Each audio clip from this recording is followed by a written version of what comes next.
ओह God mummy, फिर से पराठे, वो भी आलू के। हाँ तो क्या परेशानी है इन पराठों में? परेशानी ये है कि आपके इन मोटे मोटे पराठों में हद से ज्यादा कैलोरीज है। इन्हें खाकर मेरी फिगर खराब हो जाएगी। चुप कर, तेरी उम्र में ना मैं ऐसे 4 पराठे खाती थी नाश्ते में और फिर जमकर काम करती थी घर के, सब पच जाता था। मजाल है जो कभी 1 इंच भी बढ़ा हो मेरी कमर का।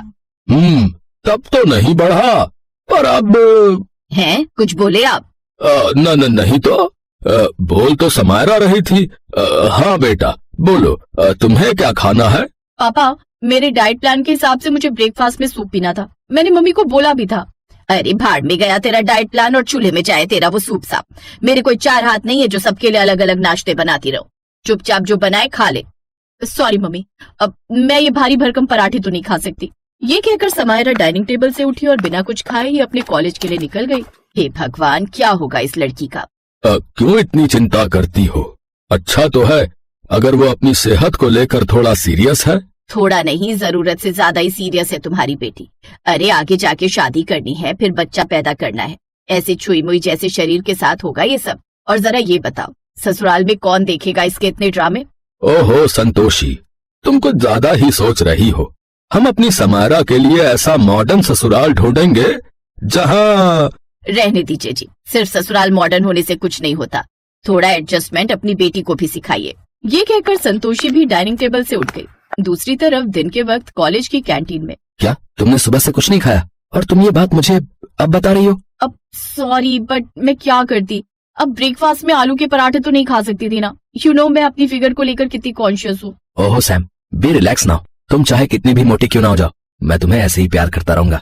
आई प्रॉमिस। शट अप शिवू, पहले सब यही बोलते हैं और बात सिर्फ तुम्हारी वैसे भी नहीं है। मुझे अपनी फिगर लाइफ टाइम मेंटेन रखनी है ताकि मैं हमेशा अपनी चॉइस के कपड़े पहन सकूं। एक मिनट, तुम्हारी चॉइस के कपड़े? इसका मतलब तुम शादी के बाद भी यही सब पहनने वाली हो? हाँ बिल्कुल। क्यों, तुम्हें कोई प्रॉब्लम है क्या?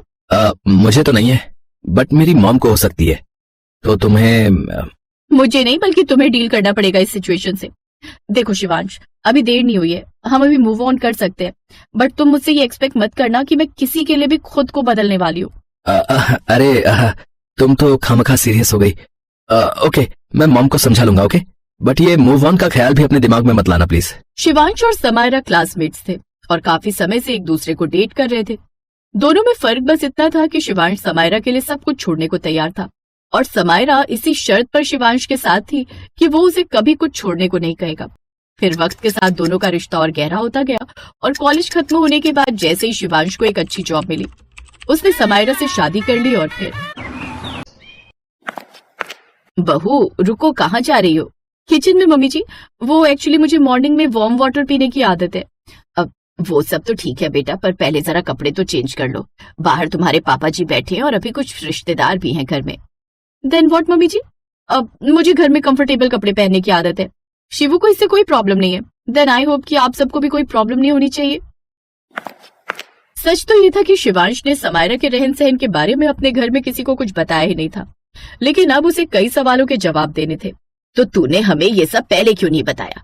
पहले दिन भरे रिश्तेदारों के सामने बेइज्जती करवा दी। कैसी बेशर्म लड़की है, आधे अधूरे कपड़ों में पहुंच गई रसोई में। मॉम, मैंने कई बार कोशिश की आपको बताने की, बट फिर ये सोचकर रुक गया कि कहीं आप समायरा के लिए मना न कर दो। लेकिन आप चिंता मत करो, मैं समझाऊंगा समायरा को। थोड़ा टाइम लगेगा बट वो बदल जाएगी, आई प्रॉमिस। इस सोच के साथ शिवांश ने कई बार समायरा से बात करने की कोशिश की, लेकिन नतीजा कुछ नहीं निकला।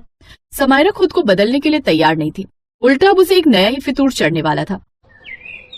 वाह, तू सच बोल रही है, कॉलेज का रीयूनियन हो रहा है। बट यार मैं नहीं आ पाऊंगी। अरे पर क्यों? तू नहीं आएगी तो कैसे चलेगा यार? वो एक्चुअली शादी के बाद ना मैंने कुछ एक्स्ट्रा वेट पुट ऑन कर लिया है। ना ये शादी के कस्टम्स, नाना करते भी सबने इतना खिला दिया कि पूरे 3 इंचेस बढ़ गए वेस्ट पर। ऊपर से हार्मोनल चेंजेस, तो अपनी पसंद की ड्रेस में फिट होने के लिए मुझे थोड़ा टाइम चाहिए। ओहो Sam, it's not a big deal. सुन, मैं तुझे अभी एक ऐसा डाइट प्लान भेज रही हूँ जिससे तू बस 1 हफ्ते में पूरे 5 किलोज लूज कर सकती है। सच में सर, 1 वीक में 5 किलोज? पर कैसे? अब ज्यादा कुछ नहीं करना है, नो कार्ब्स और नो शुगर के फॉर्मूला पर जाना है। इन शॉर्ट, ग्रीन वेजिटेबल्स पर ही स्टिक करना है। सुबह दिन रात सिर्फ हरी सब्जियां और बस, फिर देख कमाल। अच्छा, अब तू मुझे ये वाला डाइट प्लान भेज जल्दी। और इस तरह समायरा ने बिना कुछ सोचे समझे अपनी दोस्त के बनाए डाइट प्लान पर भरोसा कर लिया और उसके मुताबिक ही तैयारियों में। हे भगवान, ये सब क्या है?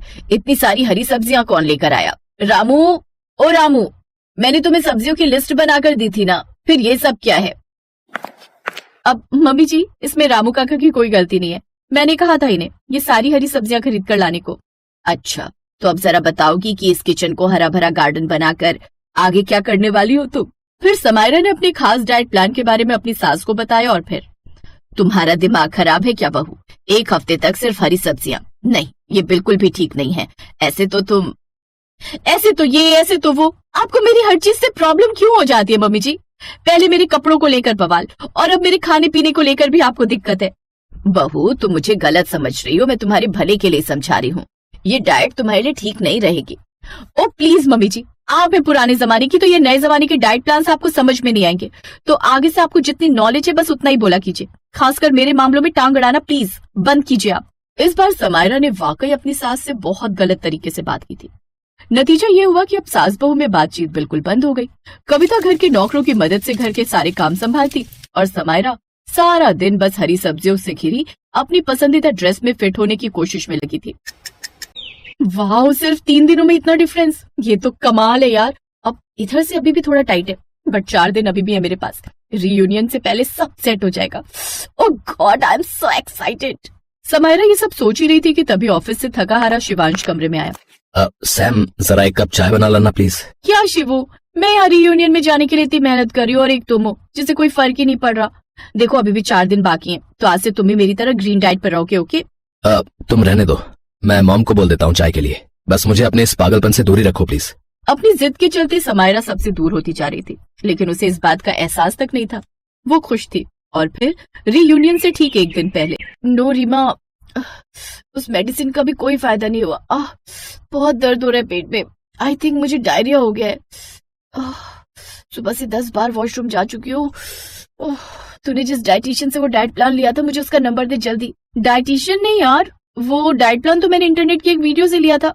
क्या? इसका मतलब तूने वो प्लान फॉलो नहीं किया था? नहीं, मुझे वेट लूज करना ही नहीं था। तूने मांगा तो मैंने दे दिया। अरे पर अब मैं क्या करूँ? कल रियूनियन है और आज मेरी यह हालत है। अब मेरी बात मान, तू किसी अच्छे डॉक्टर के पास चली जा, अब वही कुछ कर सकता है। समायरा की हालत खराब थी, डॉक्टर के पास अकेले जाने की उसमें हिम्मत नहीं थी। क्या करूं? ये पेट का दर्द तो बढ़ता ही जा रहा है। शिवू को बुलाऊं कि ऑफिस से? नहीं, उसकी तो जरूरी मीटिंग है आज। तो क्या मम्मी जी से? नहीं। क्यों नहीं? मुझसे अपनी परेशानी बांट लोगी तो छोटी नहीं हो जाओगी, क्योंकि चाहे जो कर लो तुम रहोगी मुझसे छोटी ही। चलो अब उठो और जैसा मैं कहती हूँ करती जाओ। खबरदार जो मेरी किसी भी बात को मानने से इनकार किया तो। ये कहकर कविता ने सबसे पहले समायरा को कुछ केले खाने को दिए और फिर मेडिसिन खिलाकर आराम करने को कहा। अब तबीयत कैसी है बहू? मैं बिल्कुल ठीक हूँ मम्मी जी, बल्कि पहले से बहुत अच्छा फील हो रहा है। कमाल है ना शिवू, मम्मी जी ने मुझे बस 1 ही दिन में ठीक कर दिया। ठीक कैसे नहीं करती? अपने मेडिकल कॉलेज की टॉपर थी मॉम। अगर मेरी जिम्मेदारी ना होती तो एक जानी मानी डॉक्टर की बहू होती आज तुम। क्या? मम्मी जी आप मेडिकल स्टूडेंट थी? आपने मुझे पहले क्यों नहीं बताया? बता तो रही थी उस दिन, पर तुमने सुना कहाँ। अरे हरी सब्जियां सेहत के लिए अच्छी होती हैं, इसमें कोई शक नहीं, लेकिन उनका भी हमारे खाने में एक सही अनुपात होना चाहिए। हमेशा याद रखो, हेल्दी लाइफस्टाइल के लिए डाइटिंग नहीं बल्कि बैलेंस न्यूट्रिशन की जरूरत होती है, और ऐसा करके तुम चाहे जो पहनो अच्छी ही लगोगी। समझ गए मम्मी जी, प्लीज मुझे माफ कर दीजिए। मैं आगे से। अरे आगे की आगे देखेंगे, फिलहाल तुम जाकर तैयार हो जाओ। रियूनियन में नहीं जाना है क्या? जाना है ना मम्मी जी, बट मैं पहनूं क्या ये समझ में नहीं आ रहा। अब आप मेरी हेल्प करेंगी ना प्लीज?